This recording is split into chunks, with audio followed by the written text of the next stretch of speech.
بسم اللہ الرحمن الرحیم۔ جامعہ محمودیہ مدنیہ کی بنیاد حضرت مولانا محمد احمد مدنی شہید رحمہ اللہ نے 1979 میں اپنے والد حضرت مولانا زکریا رحمہ اللہ کی زیر سرپرستی رکھی، جو کہ حضرت مولانا حسین احمد مدنی رحمہ اللہ کے خاص شاگردوں میں تھے۔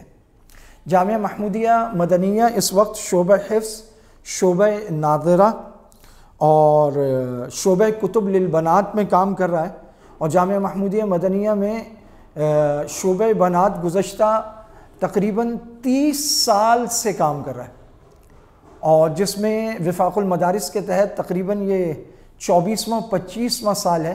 کراچی کے قدیم ترین بنات کے مدارس میں ہے، جہاں ماشاءاللہ 6 سالہ درس نظامی اور دورہ حدیث شریف پچھلے 22-23 سال سے، پہلے 4 سالہ ہوتا تھا، اب 6 سالہ ہو چکا۔ اور اسی طرح رہائشی طالبات بھی جامعہ محمودیہ مدنیہ للبنات میں ہیں، شعبہ کتب میں، اور رہائشی داخلہ بھی یہاں ہوتا ہے۔ اور شعبہ ناظرہ میں دوپہر کے وقت تقریباً 100 طالبات آتی ہیں، اور شعبہ حفظ ناظرہ للبنین میں 150 کے قریب طلبہ رہائشی و غیر رہائشی زیر تعلیم ہیں۔ اور جامعہ شہدائے اسلام جامعہ محمودیہ مدنیہ کی شاخوں میں ہے، اور مسجد و مدرسہ فیض حمید جامعہ محمودیہ کی شاخوں میں ہے۔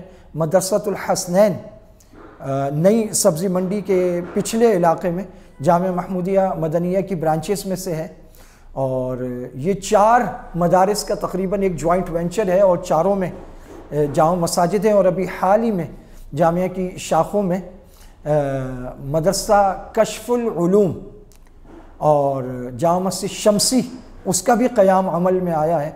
اور جامعہ محمودیہ مدنیہ کی تمام جو برانچز ہیں، شاخیں ہیں اور مرکز، ان سب میں ملا کر رہائشی و غیر رہائشی طلبہ و طالبات کی تعداد تقریباً 1000 سے زائد ہے۔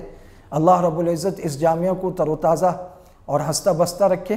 اس کے سب سے پہلے سرپرست اعلیٰ حضرت مولانا زکریا صاحب رحمۃ اللہ علیہ، ان کے بعد حضرت مولانا یوسف لدھیانوی شہید رحمۃ اللہ علیہ، ان کے بعد حضرت مولانا سعید احمد جلال پوری شہید رحمہ اللہ، اور ان کے بعد اب حضرت مولانا اعجاز صاحب، اعجاز مصطفیٰ صاحب دامت برکاتہم العالیہ، جامعہ محمودیہ مدنیہ کے سرپرست اعلیٰ ہیں۔